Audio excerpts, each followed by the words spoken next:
So hi welcome back to our channel. And இன்னைக்கு நம்ம என்ன வீடியோ பார்க்க போறோம் அப்படின்னா, நிறைய பேர் கமெண்ட்ல கேட்கறது, இதுக்கு முன்னாடியும் கேட்டது என்னன்னா, புக்கு மாறுமா அப்படிங்கிறது. ஓகேங்களா? ஸோ புக்கு சேஞ்ச் பண்ணிட்டாங்கன்னா என்ன பண்றது? இப்போ நான் குரூப் 2 படிக்கிறவங்களும் பிரச்சனை இல்லை, இதே புக்கு தான். பட் குரூப் 4 படிக்கிறேன் அப்படின்னா நெக்ஸ்ட் இயர் குரூப் 4 வர்றதுக்குள்ள புக்கு சேஞ்ச் பண்ணிடுச்சுன்னா பண்ணிட்டா என்ன பண்றது அப்படிங்கிறது. ஃபர்ஸ்ட் புக்கு மாறுமா, மாறிட்டா என்ன பண்றது? ஓகேங்களா? ஸோ ஃபர்ஸ்ட் விஷயம் என்னன்னா, படிக்காம இருக்கிறதுக்கு நிறைய ரீசன் சொல்லலாம். இப்போ நமக்கு முன்னாடி இப்போ புதுசா நிறைய பேர் படிக்க வந்திருப்பீங்க டிஎன்பிஎஸ்சியில. அப்ப சீனியர் சொல்லுவாங்க புக்கு மாற போகுது, இந்த புக்கு ஏன் படிச்சுட்டு இருக்கேன் அப்படின்னு சொல்றப்ப நம்மளுக்கு என்ன தோணும், சரி ஓகே புக்கு மாறிச்சுன்னா நம்ம வேற படிக்க வேண்டியது இருக்கும், அதனால இதை படிக்க வேணாம் அப்படின்னு தோணும். ஃபர்ஸ்ட் விஷயம் என்னன்னா, இது என்ன கேட்டா படிக்காம இருக்கிறதுக்கு ஒரு சாக்குன்னு தான் நான் சொல்லுவேன். நான் என்ன கேள்வி கேட்கிறேன்னா, புக்கு மாறுதுன்னே வச்சுப்போம், சிலபஸ் மாறுமா? நம்மளுக்கு புக்கு மாறுது, மாறுமா மாறாதாங்கிறது தெரியல, பட் மாறுதுன்னே வச்சுக்கிட்டாலும் சிலபஸ் மாறுமா? சிலபஸே மாறினாலும், ஏன்னா போன டைம் குரூப் 2 மெயின்ஸுக்கு சிலபஸே மாறுச்சு, அப்பவும் கவலைப்படாம படிச்சவங்க தான் பாஸ் ஆயிருக்கிறாங்க. அதே மாதிரி ஃபுல்லா 200 மார்க்கும் ஜிகேன்னு சொல்லிட்டு நடுவில் கொண்டு வந்தாங்க, அப்பவும் கவலைப்படாம படிச்சவங்க குரூப் 4ல பாஸ் ஆயிருக்காங்க. ஸோ சிலபஸே மாறினாலும் நம்ம கவலைப்பட போறது இல்லைன்னா, அதே ஜிகே, அதே சயின்ஸ், அதே பாலிட்டி, அதே தான். அப்போ நம்ம புக்கு மாறினா நம்ம ஏன் கவலைப்படணும்? நீங்க யோசிச்சு பாருங்க. இப்போ நம்ம வந்துட்டு எப்படி டிஎன்பிஎஸ்சி சிலபஸ் எடுத்து பாத்தீங்கன்னா, நம்ம நேற்று சொன்னோம் இல்லையா, அந்த மாதிரி 10 to 6th தமிழ் படிக்கவும், அதுக்கப்புறமா வந்துட்டு 12th 11th ஜிகே படிக்கவும் அப்படின்னா நம்மளுக்கு சிலபஸ்ல இருக்கும். அப்படி இருந்துச்சுன்னா தான் ஐயோ புக் மாறுதே, புது புக் வந்தா ஃபுல்லா மாத்தி படிக்கணுமே அப்படின்னு நம்ம யோசிக்கணும். நம்மளுக்கு கொடுத்துருக்கிறது என்னது? தமிழ்னா இந்த ஆசிரியர் பத்தி தெரியணும், இந்த கவிதைகள் பத்தி தெரியணும், இந்த இலக்கணம் பத்தி தெரியணும் அப்படிங்கிறது தான். நம்ம ஒன்றும் வந்துட்டு இந்த ஸ்கூல் புக்கு தான் டிஎன்பிஎஸ்சியோட சிலபஸ் நம்ம படிக்கல. டிஎன்பிஎஸ்சி சிலபஸோட கண்டென்ட் ஸ்கூல் புக்ல கவர் ஆகுறதுனால நம்ம அதை படிக்கிறோம். ஓகேங்களா? End of the day book மாறுதோ மாறலையோ அதே கண்டென்ட் தான் நம்ம படிக்க போறோம். இப்ப காந்தியை பத்தி படிக்கிறோம்னு வச்சுக்கோங்களேன், இப்ப இருக்கிற புக்ல வந்துட்டு இது இப்ப இருக்கிற புக்கு நியூ புக்கு. இப்போ இங்க காந்தி வந்துட்டு குஜராத்ல பிறந்தார் அப்படின்னு இருக்குது. ஓகேங்களா? இப்போ நியூ புக்ல என்ன பஞ்சாப்ல பிறந்தாருன்னா மாத்தி கொடுக்க போறாங்க? நம்ம படிச்சதெல்லாம் மறந்துட்டு புதுசா படிக்கிறது கிடையாது. என்ன பண்ணுவாங்கன்னா, இதே கண்டென்ட்ல எக்ஸ்ட்ரா கண்டென்ட் ஏதாவது, அவ பிறந்த டேட்டு, இல்ல அதுல ஏதாவது பிறந்தப்ப ஏதாவது அவங்க அப்பா பத்தி ஏதாவது ஒரு எக்ஸ்ட்ரா டீட்டெயில் தருவாங்க. மற்றபடி இருக்கிற கண்டென்ட் மாறாது. ஓகேங்களா? இப்போ ஓல்டு புக், இதுக்கு முன்னாடி ஓல்டு புக் இருக்கு இல்லையா, அந்த டைம்ல நான் படிச்சிருக்கேன். ஸோ அப்போ அதை படிச்சுட்டு புது புக் படிக்கிறப்ப பெருசாலாம் ஒன்றும் கஷ்டமா இருக்காது. திருக்குறள் அதே படிச்ச திருக்குறள் தான். மிஞ்சி போனா ஒரு 5 பாயிண்ட் புது புக்குக்கும் பழைய புக்கும் டிஃபர் ஆகும் தமிழை பொறுத்த வரைக்கும். அதே மாதிரி ஜிகே பொறுத்த வரைக்கும் நல்லாவே அப்டேட் பண்ணி கொடுத்துருந்தாங்க.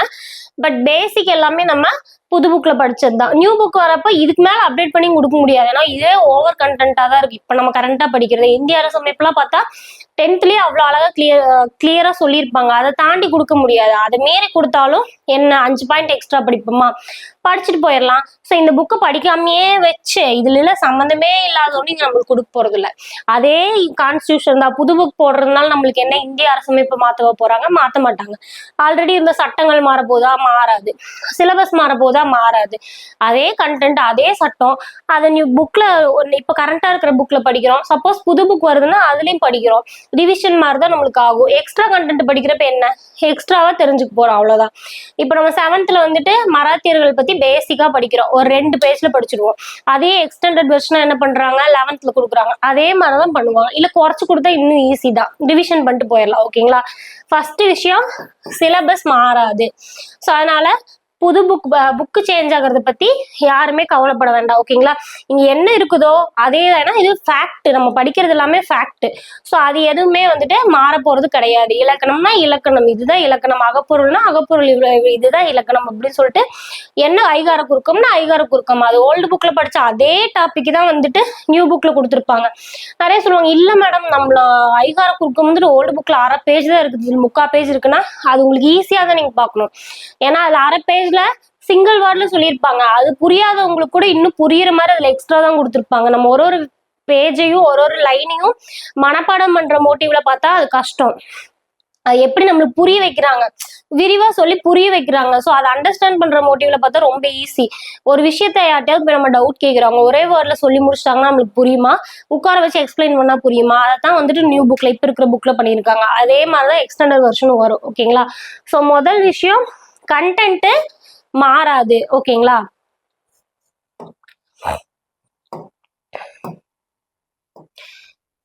செகண்ட், புது புக் மாறுது அப்படின்னா ப்ரீவியஸ் இயர் கொஸ்டின். இப்போ நான் 2019 எக்ஸாம் எழுதுனேன். அப்போ வந்துட்டு புது புக் வந்துருந்துச்சு. எப்பவுமே வந்துட்டு ஒரே ஐடியா கொடுத்துட மாட்டாங்க. எல்லா புக்கையும் எடுத்துட்டு 6 to 12 ஃபுல்லா அப்படியே புக்கை மாற்ற மாட்டாங்க. நான் படிக்கிறப்ப வந்துட்டு ஃபர்ஸ்ட் 9th 8th மாத்தினாங்க. ஒன்னொன்னா ஸ்டெப் பை ஸ்டெப்பா தான் மாத்துவாங்க. ஓகேங்களா. ஒரு 3 ஸ்டாண்டர்ட் மாத்துறாங்கன்னு வச்சுக்கோங்களேன். நான் படிக்கிறப்போ தமிழ்ல 6th 9th 11th இதுதான் வந்துட்டு நியூ புக்கை விட்டுருந்தாங்க. பப்ளிஷ் ஆனதே அப்பதான். ஸோ அதை மட்டும் தான் நான் படிச்சுட்டு போயிருந்தேன். பட் கொஸ்டின் கேட்டது நம்மளுக்கு எக்ஸாம்ல கொஸ்டின்ஸ் எப்படி கேட்டிருந்தாங்க, நான் full and full old book தான். ஓகேங்களா. கொஸ்டின் எல்லாமே ஓல்டு புக்ல இருந்து தான் கேட்டிருந்தாங்க. புது புக்கும் படிச்சுட்டு போயிருந்தேன். நான் வந்து 3 ஸ்டாண்டர்ட் தான் படிச்சேன். கடைசியில எக்ஸாமுக்கு 3 மாசத்துக்கு முன்னாடி இதுலயே வந்துட்டு 7th 8th 10th 12th எல்லாத்தையும் கொடுத்துட்டாங்க. பட் 3 மாசத்துக்கு முன்னாடி கொடுத்ததுக்காக நம்ம அதையும் கொஞ்சம் படிச்சுட்டு இருந்தேன் அப்படின்னா அதுல இருந்து வந்துட்டு எப்படியோ 2-3 கொஸ்டின் தான் கேட்டாங்க. 99% வந்துட்டு நான் ஓல்டு புக்கை மட்டும் படிச்சு இந்த 3 ஸ்டாண்டர்ட் தான் படிச்சேன். இதுல கொஸ்டினே கேட்கல, ஓல்டு புக்ல தான் கேட்டிருந்தாங்க. அதே 99 கொஸ்டின் போடுற மாதிரி இருந்துச்சு. ஓகேங்களா. ஸோ புது புக் கொடுத்தாலும் முதல் விஷயம் சிலபஸ் மாறாது, படிக்கிறது ஈஸி தான். நீங்க இப்ப படிக்கிற கண்டென்ட் வந்துட்டு என்னைக்குமே வீணாகாது. ரெண்டாவது விஷயம், நம்மளுக்கு வந்துட்டு எக்ஸாம்ல எடுத்தோடனே புது புக்கோட சிலபஸ் வச்சு கேட்ட மாட்டாங்க. புது புக்லயே ஒரு 4 பாயிண்ட் எக்ஸ்ட்ரா இருக்குன்னா அந்த 4 பாயிண்டையே உங்களுக்கு எக்ஸாம்ல கேட்ட மாட்டாங்க.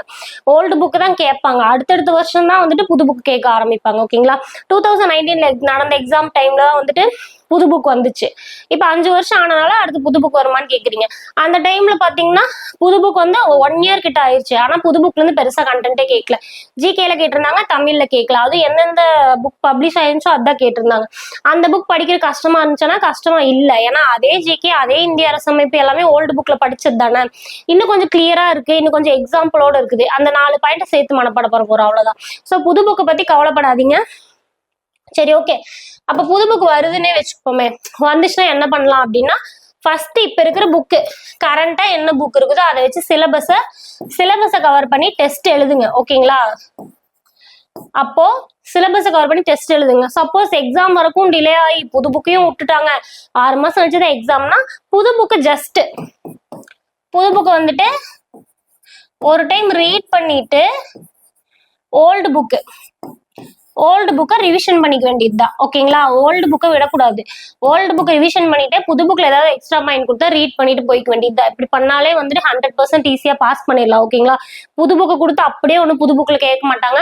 அப்படியே கொடுத்தாலும் எல்லாருனாலையுமே புது புக் வந்துட்டு உட்காந்து மனப்பாடம் பண்ண முடியாது. அப்படி மனப்பாடம் பண்ணாங்கன்னா ஓல்டு புக் மறந்து போயிடும். ஓகேங்களா. ஸோ அதனால அது பாசிபிலிட்டியே கிடையாது. ஸோ அதை பத்தி நீங்க ஒரி பண்ண வேண்டிய அவசியமே இல்லை. ஓல்டு புக் இருக்கு, என்ன இருக்கோ அதை படிங்க. அதை மீறி புது புக் வருது அப்படின்னா அதே சிலபஸ் அப்டேட்டட் தானே, ஒரு 5 பாயிண்ட் சேர்த்து நம்ம படிச்சுட்டு போயிடலாம். அது எவ்வளவு சீக்கிரம் வருதுங்கிறத பொறுத்து. ஓகேங்களா. அது படிச்சுதான் ஆகணும். பட் அது எவ்வளவு சீக்கிரம் வருது, இப்போ உடனே இந்த வருஷமே போடுறாங்கன்னா கண்டிப்பா படிக்கணும். ஆனா ஓல்டு புக்கையும் விடக்கூடாது. இப்ப வரைக்கும் 2019 நமக்கு புது புக்கு இப்ப இருக்கிற புக் வந்துச்சு. பட் இப்ப வரைக்கும் நம்ம என்ன பண்றோம், ஓல்டு புக்ல 12 கொஸ்டின் கேட்கறாங்கல்ல, இது அப்படியே 2019 எப்படி நடந்துச்சுன்னா ஒரு 98 கொஸ்டின் வந்துட்டு பழைய புக்ல கேட்டுட்டு 1-2 கொஸ்டின் அவுட் ஆஃப் புக் தான் போனாங்க. அப்போ புது புக் போகல தமிழ்ல எல்லாம்.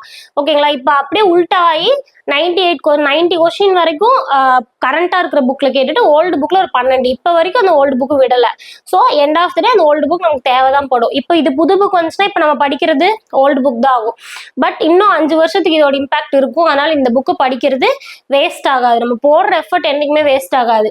இப்போ வந்துட்டு எல்லாத்த பத்தியும் பேசிக்கா இந்த புக்கை பார்த்து படிச்சுக்கிறோம்னா அப்ப புது புக்கு படிக்க நம்மளுக்கு ஈஸியா தானே இருக்கும். இதை வெயிட் பண்ணி ஒரு 6 மாசம் இது ஒரு சாக்கா வச்சு டைம் வேஸ்ட் பண்ணிட்டு அந்த புது புக் எடுத்து பாக்குறப்போ இதை விட அதுல எக்ஸ்ட்ரா அப்டேட்டடா இருக்குன்னா அதை படிக்கிறதுக்கு நமக்கு எவ்வளவு டைம் ஆகும்னு யோசிச்சு பாருங்க. ஆல்ரெடி பேஸ்மெண்டா அடிப்படையா நம்ம என்ன படிக்கணுமோ அதை நல்லா படிச்சிருக்கணும் அப்படின்னா அது எக்ஸ்ட்ரா வந்துட்டு பாயிண்ட் ஆட் பண்றப்ப நமக்கு ஈஸியா புரியும் இல்லையா. ஸோ அதனால ஓல்டு புக் படிக்கிறது என்னைக்குமே வேஸ்ட் ஆகாது. ஓகேங்களா. எனக்கு தெரிஞ்சு அப்படியே வந்து புது புக் வந்தாலும் 99% ஓல்டு புக்ல இருந்தா கொஸ்டின்ஸ் கேட்பாங்க. ஓகேங்களா. ஸோ சிலபஸ் ஒண்ணுதான், சிலபஸ் மாறாது. ஓல்டு புக் படிக்கிறது வேஸ்ட் ஆகாது. நியூ புக் வந்தாலும் அதே கண்டென்ட் தான். ரெண்டாவது விஷயம், கொஸ்டின்ஸும் வந்துட்டு உடனே ஓல்டு புக்ல இருந்து எல்லா கொஸ்டினும் கேட்டுற மாட்டாங்க. ஓகேங்களா. End of the day old புக்ல இருந்தும் நிறைய கொஸ்டின் வர வாய்ப்பு இருக்கு. ஸோ அதனால இப்ப அதை பத்தி எல்லாம் ஓவரா யோசிச்சுட்டு இருக்காம இப்ப என்ன புக் இருக்கோ இதை படிங்க. முடிஞ்சா ஓல்டு புக்கையும் சேர்த்து படிங்க. இப்ப நம்மளுக்கு ஓல்டு புக் இருக்கு இல்லையா, அந்த புக்கையும் சேர்த்து படிங்க. புதுசா வந்துட்டு புக்கு சேஞ்ச் பண்றாங்கன்னா அது பண்றப்ப பார்த்துட்டு அது நம்மளால எவ்வளவு முடியுமோ அவ்வளவு ப்ரிப்பேர் பண்ணிட்டு போனாலே போதும். ஓகேங்களா. ஸோ இந்த கன்ஃபியூஷன் நிறைய பேருக்கு இருக்கு, நிறைய பேர் கேட்டே இருக்கீங்க. ஸோ அதுக்காக தான் இந்த வீடியோ. ஸோ அடுத்த வீடியோ மீட் பண்ணலாம். And then bye.